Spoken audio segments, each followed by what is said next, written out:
ating pag-uusapan, ano? And this verse is makikita natin doon sa atin sa Matthew chapter 4.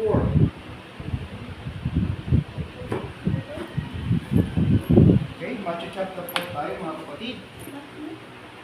At ang title po ng ating talata ngayon is Overcoming Temptation. So, sabihin mo sa katabi mo, Overcoming Temptation. Overcoming temptation. Overcoming temptation. Sabi dito sa Matthew 4, verse 1, Then Jesus was led by the Spirit into wilderness to be tempted there by the devil for 40 days and 40 nights. Sabi diyan, he fasted and became very hungry. Litin natin sa Tagalog, sa NBB tag, basahin natin, diba? Pagkatapos si Jesus ay dinala ng Espiritu sa ilang upang tuksohin ng Diablo. Sabi ay siya ay nag-aayuno sa loob ng 40 araw at 40 gabi, kaya't siya ay gutom. So, napakaganda ng umpisa, no? Temptation. So, sabi dito mga kapatid, makikita natin dun sa verse, Jesus was led by the Spirit into the wilderness. Madinala ng Espiritu ang Panginoon sa ilang. Pag sinabi natin ilang, yan ay lugar na kung saan wala kang makikita. Yan ay dawag. Kung sinabi natin dawag, pagtingin mo sa likod, o harapan, gitlapan, unahan, yan ay puro buhangin o desert. Tama, that is wilderness. Walang source, walang kahit ano pa man. Yan po ang wilderness. At hindi yan nagkataon lang. Because as you can read the scripture, sinabi diyan, dinala talaga ng Espiritu ang Diyos doon. Tama, dinala talaga ang Espiritu ang Panginoon doon. Tama ba? Pag nabasa mo, so, anong ibig sabihin noon? Kung ang Panginoon dinala ng Espiritu doon, para siya ay i-test, para siya ay itin. So, ganun din sa atin. Dadalhin ka rin doon for you to be tested, for you to be tempted. Dadalhin ka rin doon sa pagkakataon ganun. Tama? Mismo ng Diyos naranasan yung temptasyon ng demonyo. At ganun din ang maranasan mo. At sabi dito mga kapatid, ano pa yung temptation? Ang temptation na it was an urge. Kung sinabi natin urge, yan ay mga bagay na gustong-gustong. Mga bagay na kinagugutuman mo, mga bagay na kung saan ka nagugutom. Nang ang Panginoon ay tinan, ang unang basic na meron siya ay gutom. Tama? Gutom siya. Sapagkat he was fasted for 40 days and 40 nights. Wala siyang kinakain. Ano yung pangailangan niya ng time na yun? He was very hungry. Sabi diyan, very hungry. At kapag gutom na gutom ka, ano ang nangyayari? Tama? Pagka gutom na gutom ka, siyempre, kahit ano lang sa'yo, mukhang masarap, ano? Kahit na sinabi natin tinapay mo yaman, masarap na yun. Tama, kasi gutom ka eh. You are hungry. Tama? At yan din kadalasan ginagamit ng demonyo sa iyo. Yung mga bagay na kung saan ka gutom. Kung saan ka gutom na gutom, yan ang gagamitin ng demonyo sa iyo to trap you or to test you. Sabi dito, it is a desire for something that your flesh is hungered for.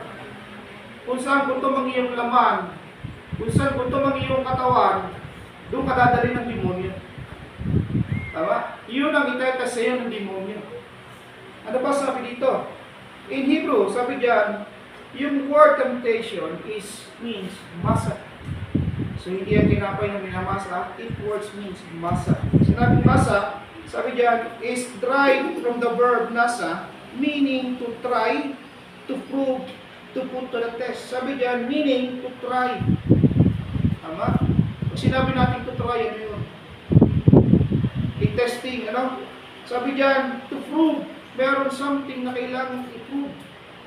Meron pa daw sabi diyan, to put to the test. Kailangan ng test. Ano ba? Meron test. Kaya sabi ito, in the Bible, the word temptations primarily denotes as a trial in which man has free. Sabi diyan, free choice of being faithful or unfaithful to God. Yung testing daw, temptation diyan. Ang sabi diyan, meron daw dalawa yan na klase ng bagay na pwede kang maging tapat sa Panginoon at pwede ka rin namang hindi maging tapat base sa iyong pipiliing choice. Amen. Yan daw ang ibig sabihin sa Biblia ng temptation. So no wonder bakit tinala ang Panginoon ng demonyo, sabi niya, ng Espiritu sa wilderness for God to be tested kasi gustong sukatin ng demonyo kakayahan ng Diyos. demonyo ito, alam na niya na yun ay Diyos.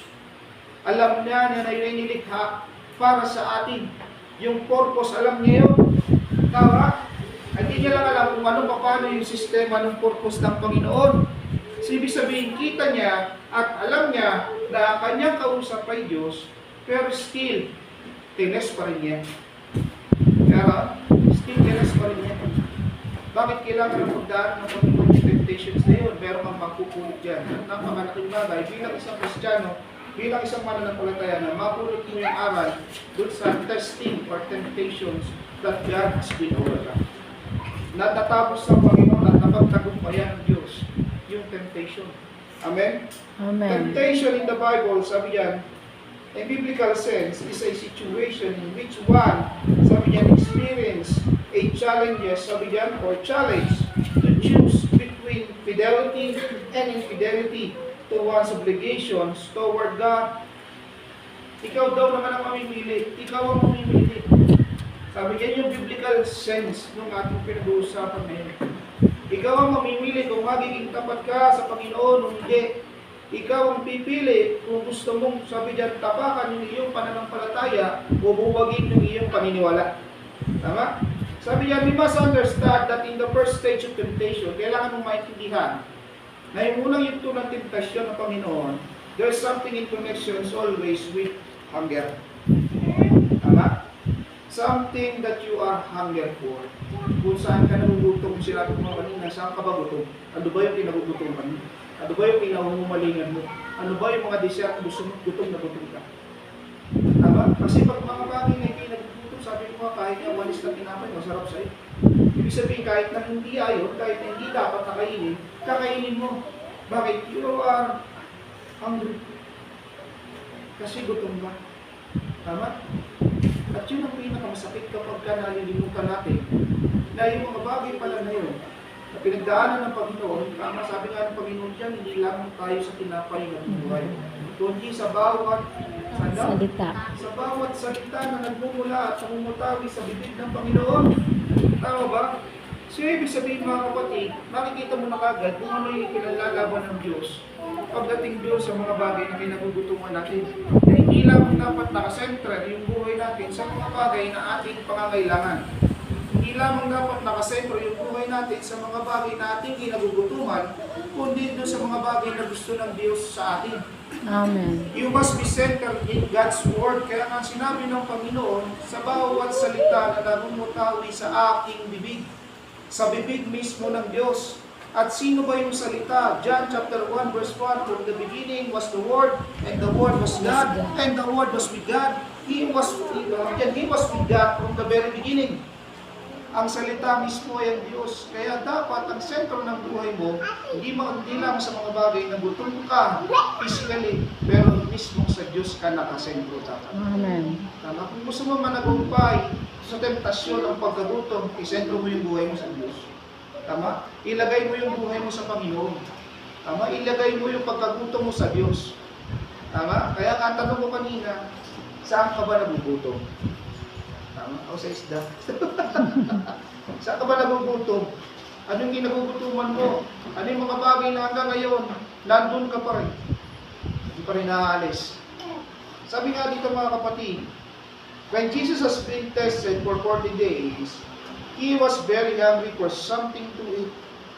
Sabi diyan, in the first phase, or the tactics of the devil, is to use that hunger that catch you, sabi diyan, off guard. Ang gagawin ng demonyo sa iyo, kapag ganado ka sa sitwasyon na yun, titingnan niya kung ano yung mga bagay na mahina ka. Tama? Kasi 40 days and 40 nights, gutom ka pa, you are very weak. Gagamitin yan at titingnan niya, wala ka palang protection. Wala kang shield ngayon. Bakit? Mahina ka, you are weak. Sabi ng demonyo. Kaya sabi niya sa Panginoon, sige nga, kung ikaw talaga, kita mo to, demonyo na to. Alam niya na Diyos yung kausap niya, pero tinanong pa rin niya yung authority ng Diyos. Sige nga, kung ikaw nga Diyos. Kung ikaw nga anak ng Diyos, tama? Alam niya yung authority ng Diyos, pero question niya yung authority ng Panginoon mismo. Gawin mong tinapay ang batong ito. Tama yun ang sabi niya eh. Sometimes, ganun yung nangyayari sa ating mga kapatid. Ano? Kahit naniniwala ka na nananampalataya, kina-question ng demonyo, yung pananampalataya mo sa Diyos. Siya nga, question niya ang Panginoon mismo, kung siya mismo ay anak ng Diyos. Tama pa, basahin mo. Basahin natin, pagpatuloy natin. Sabi dito, ngunit, sabi diyan, dumating ang Diablo at sinabi sa kanya, kung ikaw ang anak ng Diyos, gawin mo ngang tinapay ang mga batong ito. Tama ba? Nagtanong pa siya, no? So, ganyan ang demonyo mga kapatid. Tatanungin ka. Sige nga, kung talagang nananampalataya ka, kung talagang ikaw ay anak ng Diyos. Tama? Kung ikaw nga talaga ay anak ng Diyos, kung ikaw nga talaga ay sumasamba sa Diyos, sige nga. Tama? Lagi siyang may ganun. Basahin mo kung ano yung conversation niya, tama? Ilagay mo yung sarili mo dun sa conversation. At makikita mo, oo nga, no, ganun nga pala ginagawa ng demonyo.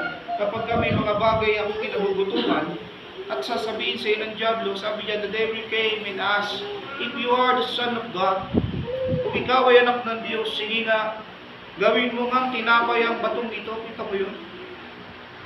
Eh, siya yung may-ari ng mundo. Siya yung lumikha ng langit at lupa. Tatanungin mo ng ganun. Sasabihin mo ng ganun. Tama ba? Bisa ganun tayo ng mga kapatid, ano? Alam na natin yung authority ng Diyos sa ating buhay. Alam na natin yung kakayahan ng Panginoon sa ating buhay. God can make miracles. Naiintindihan mo yun? God can make miracles. God can do all things that it is possible with God. Yung balo na walang kinakain sa panahon ni Elijah, God provided. Overflowing blessing yung binigay ng Panginoon. Yung mga Israelita na walang kinain doon sa wilderness, nasa wilderness din sila, mapapansin mo, ang unang ibinigay ng Panginoon sa kanila was bread from heaven. That is manna. Tama? Yung testing ng Panginoon dito is also for bread. Tama? Tinapay din ang hinihingi ng Diablo. Tama ba? So, hindi lang yan. Baka napawa na siya. Tama? Tinapay din ang hinihingi ng Diablo. Nung sila ay nasa wilderness, ang hiningi din doon, tinapay.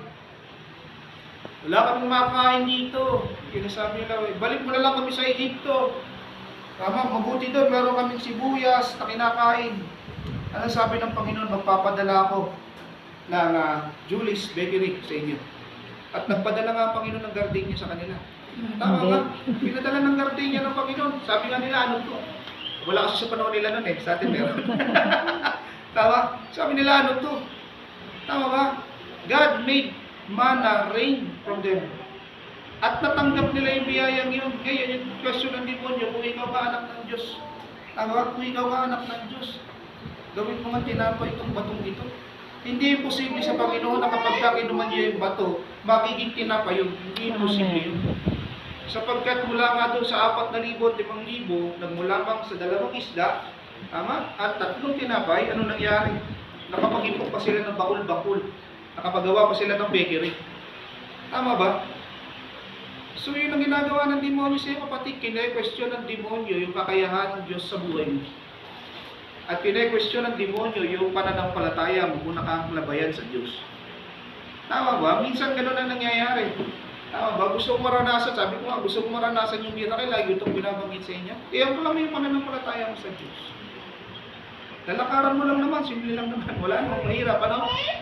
Lalakaran mo lang. And you see the miracle. Amen. Tama? Sinasadya. Yung paglakad at pagtanggap doon. Yung pananampalatayang sinasadya. Lumalago. Tanda mo to. Ang pananampalatayang sinasadya at kumikilos at gumagawa, siya yung lumalago. Ito na nga lang yung pinaka-test. No wonder kung bakit itinuro ka ng Panginoon. Matagal mo naman na yung binabasa, ulit-ulit na. Pero ito lang, pag lang na ako'y nasa ano na ulit, nasa Matthew na ulit. May pinakita ang Panginoon dyan. May binanggit ang Panginoon about the testing, yung proseso ng testing. No? And yun na nga ang binibigay sa atin ng Panginoon sa atin. Because di yata natin alam, at siguro hindi rin natin nararamdaman, baka nasa testing ka, baka nasa wilderness ka. Baka nandun ka sa temptations na hindi mo pa alam. Kasi bakit po hindi ka na-aware doon sa klase ng temptasyon, mga bagay na naging habit mo, kung bakit ba kayo nagkaganon. Mga bagay na tinanggal sa'yo ng Diyos, baka binalik mo ngayon. Mga bagay na siguro, mga pinapatanggalan ng Panginoon sa iyo, binabalikan mo pa rin. Bakit? Nandun ka ngayon sa battle of temptation. Tama? In the wilderness, battlefield. Tandaan mo, sa wilderness, battlefield yan. Pag sinabi natin battlefield, digmaan yan, kapatid. Hindi yan kaya basta na simple pagpunta mo at sasabihin mo, ako ay Christian.